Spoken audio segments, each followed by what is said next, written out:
Welcome to Unspoken Truth Podcast Network. This is a bonus episode celebrating 50 years of hip hop. This is the conclusion, and with me, I have LaFoy. Lex, how are you doing? Hey, Nita, I'm so good. Thank you. Thank you for having me on the show. That's great. It was actually such a mission for us to do this recording, and finally, we've got it right, and we're excited. When I decided to do this episode, is because I didn't see a lot of podcasts hosting women celebrating 50 years of hip hop. We know it's a very male dominant industry. The music industry itself is very male dominant, but who speaks up for more women? I was like, let me do a bonus episode. Let me feature women in hip hop. Let's hear what they're doing, the changes they're doing within the hip hop culture. And I'm really excited to have you on board. So just before we start with our questions, can you tell us a little bit about yourself? Sure. So I am Lex LaFoy. I am from Durban, which is a beautiful city on the east coast of South Africa, for those who don't know.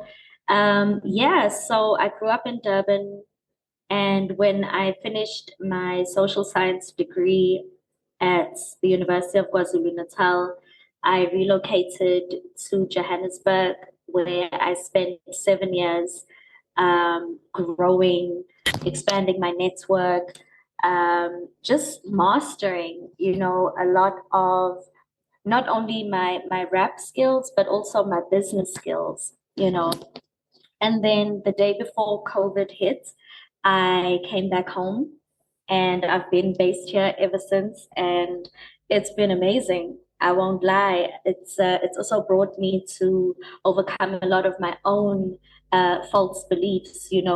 There's usually this mindset that somebody has to be in a certain place to achieve the things that they want. But I mean, look at what Jigga said. He said, "Put me anywhere on God's green earth. I triple my worth, mother girl." So yeah, coming to you live from Durban, and That's great. I'm a mom, I'm a rapper, I'm a writer, I'm a creative project manager, a community development specialist. As I mentioned, I have a degree in social science where I majored in psychology and philosophy. And last year, I graduated from Business and Art South Africa's Cultural Producers Program. So yeah, the girl is busy. And thank you. The girl is busy. And honestly, I was just saying to somebody this morning, it is only by God's grace that I'm balancing the things I'm balancing. Because, like, sometimes I feel like I'm caught to, going off the Giving edge. up, yeah. True. But really, it's all by God's grace, and also, by keeping a dope small circle of support, my family, and allowing myself the space and the grace that I need to kind of just breathe my way through everything that's happening. Yeah. That's great. That's really great. It's just not beauty. The beauty also has brains, and the beauty is also hip hop. I love that. I really love that. Um, it's always good to see that there's so much more into a musician or an artist that people don't get to know. Yes, they see you rapping. Yes, they see you looking so good, but within all those clothes and that persona, there is somebody who really wants to change the world, not only through her lyrics, but also in the things that she does. And that's really great. So let's jump into the questions.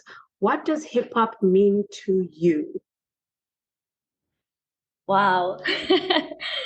So, factually, we know that hip hop is a genre and it's a culture. And for me, it's given me the platform and the space to voice myself. And at a time where, when I was a teenager, and like all teenagers, we're looking for a place of belonging, and we're looking for others that share passions and values.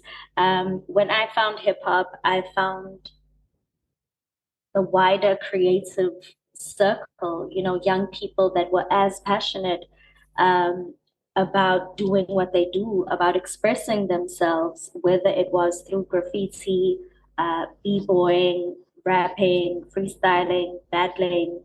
Yeah, just looking at the elements of hip hop, for me, it gave me a safe space to express and be myself and meet up with other people who were seeking the same thing.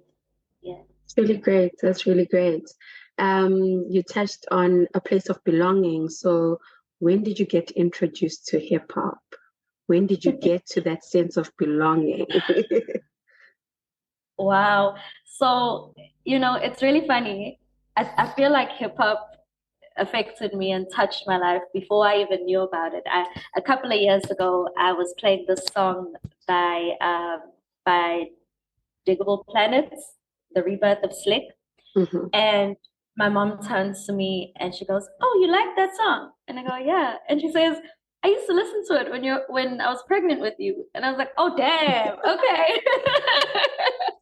From birth. So, and just touching on the power and influence of dope moms, just last week my younger brother's playing drill and UK drill, and my mother's like, "What rubbish is this?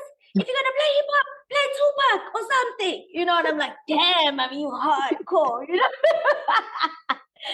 So yeah, I feel like my exposure to hip hop was in the belly, really, if I look back at it. But as a young person, I was in grade 10 and I started listening to Lauryn Hill, the Miseducation, and then Jay-Z's Blueprint One also had a huge impact on me.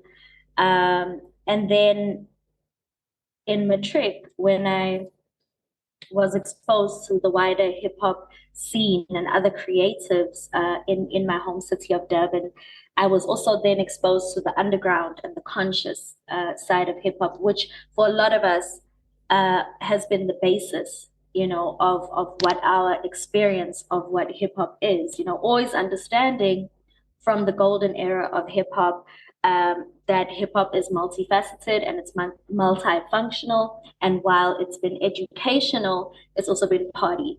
So it's heavy, it's light, it's deep, it's shallow, but in all facets, all of it has served a purpose. So Yeah. yeah, I was in grade 10.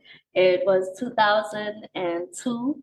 I'd say when I fell in love with hip hop, and I've never looked back. And then prior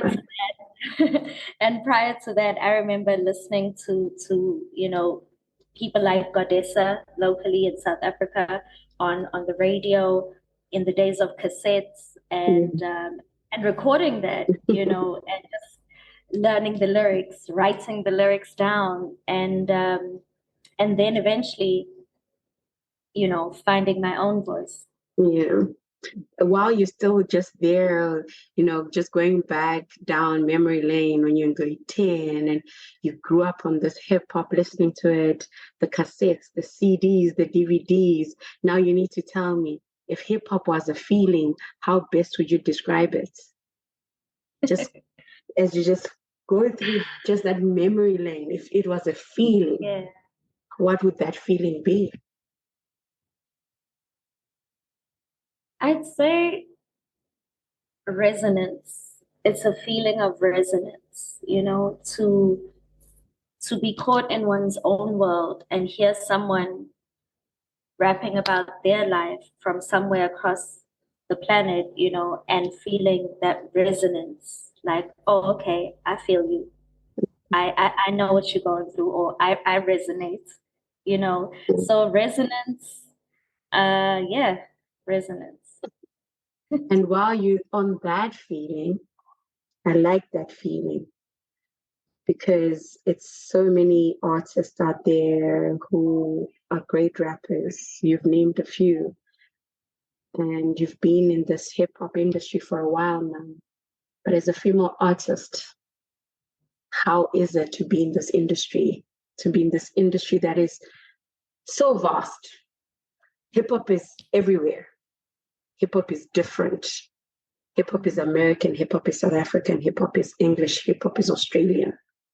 Yeah. As a female in this hip hop industry or this music industry, can you tell me how is it? Yeah, the last thing I'd want to do for a young girl or young woman listening is paint an idealistic picture. Um, so I feel it's my responsibility to offer her the light and the dark sides, the good and the bad. So on the one hand, it's been amazing. It's been beautiful coming into my own as a woman, embracing my femininity, parallel with my own personal journey of self-discovery, self-knowledge, growth, you know. And on the other hand, it's been a jungle. It's been it's been cutthroat.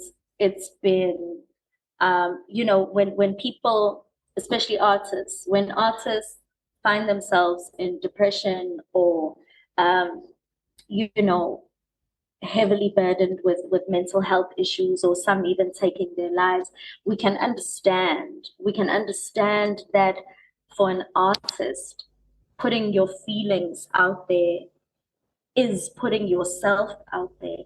And nobody teaches you that your value is intrinsically determined. Nobody teaches you that no matter what people say, it's how you view yourself at the end of the day that's going to get you through, you know. So, there've been many, many times where I've been broken. There've been many, many times where my expectations were not met, where I've been disappointed. And I guess for me, what I'd keep on coming back to, Nita, is why am I doing this? You know, did I want to do this because of somebody else? And the answer is no. I've been doing this from a child, writing lyrics, writing poetry, writing songs from the moment I became literate. And whenever I'd find myself questioning the why I'm doing what I'm doing, I'd have to remind myself that this is not about anybody else. This is not about another person determining my value or my worth or my place in the industry. This is about me fulfilling my journey and self-actualizing, you know. So if anything, it's taught me how to be a stronger human being. It's taught me how to be resilient. It's taught me that nobody can determine your value except for yourself. It's definitely been hard, especially like you said, with the power dynamics, amongst genders, growing up with the majority of men running studios, producing things like that. And I think from the abuse, I learned to become wiser. And so I'm very intentional in working with more females. I work with an all-female band. Whenever I perform, I work with a female DJ because I want to be in a space that is emotionally and psychologically and physically safe for me, you know. Yes. And it's especially difficult in South Africa with the amount of psychological trauma that South Africans, especially South African males, carry and are unaware that they carry. Sure. And of course that's tipped over to women too. And now we've got these gender wars where everyone's blaming everybody, and no one wants to just sit down at the table and say, "Whoa, what systematic plans and devices have brought us to where we are? Mm. How can we find ourselves building our Black families in order to rebuild a strong country?" These are things that, when broken down, this is what early hip hop was telling us. Early hip hop was always socially conscious and socially aware. It was always about self-knowledge. It was always about the community and the collective. And of course, over time, the messaging has changed. The agendas have changed. We can probably talk about that a bit later. But I mean, for me, at the end of the day, it's really about responsibility of self responsibility. And hip hop has taught me that. It's taught me that the connection between what we desire and what we as individuals are doing on the daily to reach that. Because it's no use, constantly complaining, for example, about underrepresentation of women in the industry and not doing anything about it as a woman, Very So true. really, absolutely. So really, it's about responsibility. People can people can see themselves as artists for the fame and for the hype, but really, what are we giving these voices for? We're Yeah. looking at artists that have 500,000 to a couple of million followers, and at the end of the day, my question is, what are you doing with it? What are you doing to make our society better? What are you doing to help youth who are feeling lost? There's always been the ignorant, fun side of hip hop, which, everyone loves. But at the end of the day, you can't ignore the purposeful side of hip hop. So, Of yeah, everything else. It's also of everything, literally everything else in this world that we live in within our purpose. It's really understanding what are you doing and giving back, into yes, society, into Mother Earth. Um, yes, because I like when you touch on that, because you are right. You can have 1 million followers, but you're doing nothing to help the next person. You're not doing better. You're not giving back. You're not being inspirational. You're not uplifting the next girl child or boy child. You're yeah, just doing it for the fame, and rather have, and that's how I feel when it comes to my podcast. When I started in 2020, I said, even if one person was listening, that means I'm making the difference. yeah, And if I grow, that means it's a bonus. A lot of people are listening, and I want people to I always want people to feel better after listening to my podcast. I want people to question. I want people to be more educated, to be more awake on who am I? How do, like, it's literally just questioning the little things in life, you know. absolutely. So let's not Yeah. get into that. I'll have you on the next time, Menzi, Maseko, when we tackle bigger topics, and I we'll have love you on Men's. that. we'll have you on that topic. Let's continue Yeah, with this hip hop. Okay, for sure. we all know that the history of hip hop, right? We know the history of hip hop. If you could create history, would there be anything you would change in the history of hip hop? If you could not, you don't really have to Yeah. go back to the past, but right now, we know the history, we know the right now. Is there anything that you would Yeah. change? Yes, I would change that flip that happened in between the golden era and the new age era, where investors realized the power of the hip hop voice and started using it for distraction. I would change that moment. Um, yeah. I don't even want to say anything after that. I wouldn't want to say, do not want to literally damage that. That is very powerful. And I hope everybody who gets to hear that, they just need to pause for a bit just right there. That's very powerful. So we changing, right? You know what you want to change in the hip hop history, in the now. So who inspired you? The artist that made you realize you could do this. The one who said, Lex. The one who made you stand in front of a mirror and say, do you know what?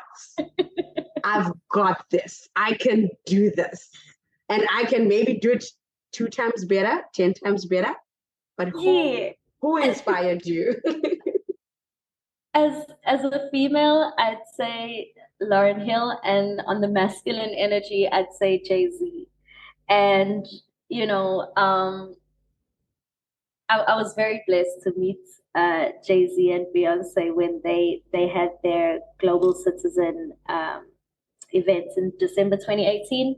And by the grace of God and divine alignment, the girl was the hostess at their private after party. And like that moment where Jigga's standing like 5 feet from me and he's at the bar, and I realized this is my moment, this is my moment, this is my moment. And I knew that it's his birthday in 2 days. And I go and I just say, there's that one moment where I go, happy birthday for tomorrow. Because already it's 3 a.m., the next day I'm like, happy Yeah. birthday for tomorrow. And he goes, Thank you. And he proceeds to get his Don Julio shots of tequila, you know. But like definitely Lauryn Hill and Jay-Z, I'd say for me, have been the biggest influences at that young age, you know. Also Missy Elliott. You know, I'd close the door and I'd be making up my own dance routines to Missy's songs, you know. Oh, she's that girl. We all went through that. I had a whole dance crew, yo. Yeah, and then locally, you know, there were so many local artists that just influenced me in a way that it brought it home. You know, listening to Godessa and Rasa Fanikap on the radio or online, listening to the Cape of Good Dope. They were pushing a lot of good alternative and electro hip hop at a time where electro hip hop wasn't even a thing. You know. Yeah. Also in Durban, there's a number of dope artists that were just doing their thing. So yeah, it's been awesome. And of course, more recently, seeing some of the female and male, you know, seeing some of the dope artists that come up, you know, more recently, also just keeps that inspiration flowing, you know. Yeah, although I try not to take too much inspiration from what is current because you don't want to be regurgitating what is out there. So I do try to stay extremely focused on the things that I'm focused on. But when I do come across, you know, certain dope music videos or fashion and styling, or even lyrics, you know, wordplay, it always helps me to kind of just, yeah, to just stay at it and realize that, you know, this thing is global, it's bigger than me, and it's a game we're all playing. And it's fun. Yeah. I like that. I just have to quote Coleman here when he says forever begins, just because I thought about it, you know. It's a forever thing. And once you're in it, you know, because you thought about it, it's forever and ever. Let's keep on going. Take me down memory lane on your very first performance, right? Very first performance. From that very day, what is it that you vouched that you'll never do again? So I'm taking you back to your very first performance, and you're like, okay, I will never do this again. What is that one thing? My very first performance on a stage was in 2004. I was doing matric, and I discovered the Bat Center hip hop sessions, and I went on stage. It was myself, Zulu Boy, a couple of others, and and it's so funny because I missed my cue to come in, and I turn around and I'm like, wait, start again, and there's a crowd, and it's just like, you know, and the DJ, bless his soul, he started the song again, and I went in and I was fire. So so in that moment, you know, in that moment, I felt like a reggae artist, like on some Will It selector, you know. So yeah, I think from then on, I told myself, I'd actually like to fuse it. I'd like to fuse it with another early performance that kind of taught me something. Yeah. Because this is a big lesson, especially for professionalism in being an artist, right? I think about a year later or a couple of months later, there was a gig we'd gone to in Durban. I was still very new, you know, and that gig was delayed. And it was delayed by a couple of hours. So what do artists do? They get lit, you know, they drink, they smoke, and you know, the girl is there because the show's later. Anyway, I get on stage and I forget my goddamn lyrics. Oh my God. So from that moment, this was the biggest lesson. From that moment, I tell myself, this was in 2005, I will never drink or get high before a performance. And I've remained I've remained because I've learned that, everyone is different. Some people get on stage and they love being lit. But for me personally, what works for me is I love reward systems, I Mm. love reward systems. I'll work the entire day, push, push, push, push, and I want to reward myself, at the end of that day. And I think for me, the performance is like that. The Yeah. performance for me is let me reward myself when I'm done. Have a couple of shots, get a blunt, whatever it is. But I learned from that day onwards that I will not, I will Do that not, again. nah. Like Lauren would say, you might win some, but you just lost one. Okay. Hey. So let's continue. So we've heard about you. We know what you like. We know what you're about. So let's flip it a little bit. Besides your own music, who are your top three all-time rappers? Right? I know we've got Jay-Z, we know we've got Lauren. We already Yeah, have those two. And we had Missy. You already mentioned yeah. those. So let's flip it. And then you also gave us local ones. I'm going to flip it and say right now, on any playlist that you have on your Spotify, who are your top three rappers? I'm not going to say of all time because now Okay. because we already Yeah. know of I know it's it's basically this. cool. So right now in your playlist, top three, who are they? Local or international? It's okay. Three. Kanye, Mm-hmm. definitely Kanye West. Um, definitely Kanye West. I cannot make that list without Kanye West. Kanye West, and I'm listening to Brent Fayez. Brent Fayez is not hip hop; he's R&B, but my life is so much better since he exists. So,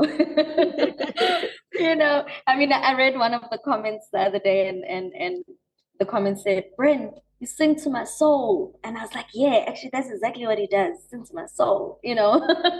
So I'm gonna include him because although he's R&B, he's lyrical. He's as lyrical as hip hop. Yeah. So I'd say Kanye West, Brent Fayez. Um, who else? I'm trying to think. I have been listening to some old school Mary J. Blige, Good for the Soul. Um, who else? Who else? I want to say myself in my top five, definitely. And gosh, the last one. Okay, there's quite a few, but let me say Celestial Mike, because we've already spoken about Jay-Z, we've Yes, already yes, spoken. yes, We know that they have an indelible place in my yes. journey. But locally, Celestial Mike is also really, really dope. He's from Durban. He's a rapper, also a Gemini, and I'd say he's really, really fire. He's really for the I stars, I thoroughly see. enjoy listening Also Gemini. So you are Gemini, you're for the stars. Clearly. For the stars. So we'll have a topic on that on another day, on another recording. Okay, cool. So we're celebrating 50 years of hip hop. Hip hop's birthday was on the 11th of August, and you are obviously officially the conclusion of this bonus episode, right? What would you want to see change? What is it that you want to see change? Hip hop has gone through different stages up to its 50th birthday. 50 years to Yeah. come, what would you want to see change? Sure. The first thing I'd love to see is gifted, talented artists taking themselves and their business more seriously. Because sometimes less talented people end up further just because their business acumen is dope, and then we end up looking at who's on the lineups and who's in the top five, and we get upset at the loss of quality. Just because the doper ones kind of, take their skill for granted. So the first thing, I'd love to see more gifted rappers, more gifted MCs learning the business side of the industry and equipping and educating themselves to the level of professionalism that they want. Because people need to remember that you can't be making corporate money without corporate ethics. Right. Secondly, I'd want to see more ownership, more Black ownership of content, not just the way things currently are, where there's a lot of, let me say, inequality when it comes to the real power and the real money. I'd want to see more Black artists and Black creative leaders in spaces of real power, making decisions that are good for our people, our artists, and our communities, not just using our content and our culture for commercial benefits. Mm. And then thirdly, I feel, especially in South Africa, we need the growth of a secondary or an alternative industry, because at this point, our industry is still very young, whereas in the UK and the US, the industry is large enough for A-level and B-level artists, for Yes. commercial and alternative artists to thrive. And what we as South Africans really need to do is we have to break these barriers. We have to, whether it's through private investment and support and funding, we have to keep backing and investing into our art and our music. We can't keep relying on governments and labels to do the things for us. So in order for us to have a bigger, more functional, more thriving industry, we need to open the gates. Gatekeeping doesn't serve anyone. It definitely doesn't serve our industry. And to other event organizers, to other promoters, people who have the power, the decision-making power to book people, I just say book more new artists, book more new faces. We can't have the same faces and names on the lineups all the time, because we're stifling our own industry. We need growth. So those are the three things I'd want to see happening over the next 50 years. That's really great, and that's very powerful. Thank you for that. And I hope people get to hear this, that they do have to open, more channels for people to perform. And even with my podcast, I've seen such incredible women in hip hop, others that I never knew, others that I've just learned along the way. And you guys are incredible, and you do need the chance, and you do need the visibility, and it's only fair to have that visibility. So, what message do you have for hip hop? Just a short message. It could be happy birthday. Hip hop, I love you. That's it. Yeah. Hip hop, I love you. Hip hop, I lop. Hip hop, we love you. Okay. Yeah. I think those are the words of Common. Yeah. Yeah, hip hop, I love you. I appreciate hip hop so much, Nita. Hip hop has introduced me to some of the dopest human beings. It's created a family outside of my family for me. I have lifelong friends and colleagues and collaborators that I would not have met if it wasn't for hip hop. There is a ton of knowledge and education that I've learned outside of schooling, and I wouldn't have learned that if it wasn't for hip hop. Even my mom, being the rebellious hip hop lover she is, I'm so grateful for her, for her being the courageous human being she is, loud and proud enough to be herself, and just align with the beautiful message and ethos that is hip hop. More freedom of expression, more people being themselves, more self-actualization, more appreciation for the culture, and not just using it for what it gives corporates, but appreciation of the actual culture. And the hip hop culture for me will always be rooted in community. And I don't think we should ever forget that. I love that. So thank you for joining us. This is the end of our episode, and it was incredible. And like Menzi said, I'll thank him later. So thank you, Menzi Katumaseko, for making me meet this wonderful Lex LaFoy. So just before you go, I need you to tell people where they find your music, where they find you. And one last thing, one big favor of the youngest listener to my podcast who loves you so much. Her name is Madiel, and I'd love you to give her a shout out. She will die. Is her name Mateo? Madiel. Mateo. Oh, yes. Okay. Yeah, people can find me at Lex LaFoy. That's Lex, and my surname LaFoy. Anywhere and everywhere. Mateo. I hope I pronounced your name right, girl. Mateo. Mateo. Sending you so much love. Be kind to yourself. Keep loving yourself. Thank you for the love that you show me and my music. May you grow into being an amazing, great, powerful, well-balanced, successful, fruitful human being. And keep listening to Lex LaFoy. Keep listening. Thank you. Thank you so much, Lex, for jumping on. Thank you for being a part of it. I'm really grateful to you and for Menzi, because I feel like he is right. We needed to hear this. We needed to hear your voice. And I hope that this is not the first and the last time we get to have you on Spoken Truth. I would love to have you on something different, a different topic, when time permits and time differences are not so bad. I hope you can jump on again. But thank you so much. I appreciate it. And may you grow successfully in who you are. May you vibrate higher.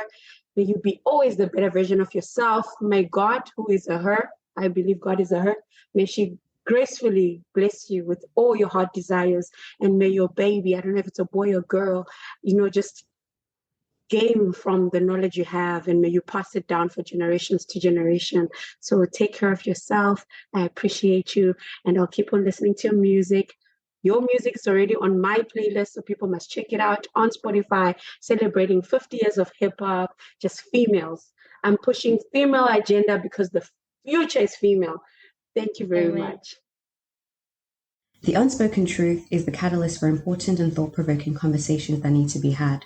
The network tackles social ills, spiritual healing, soul searching, and mental health awareness.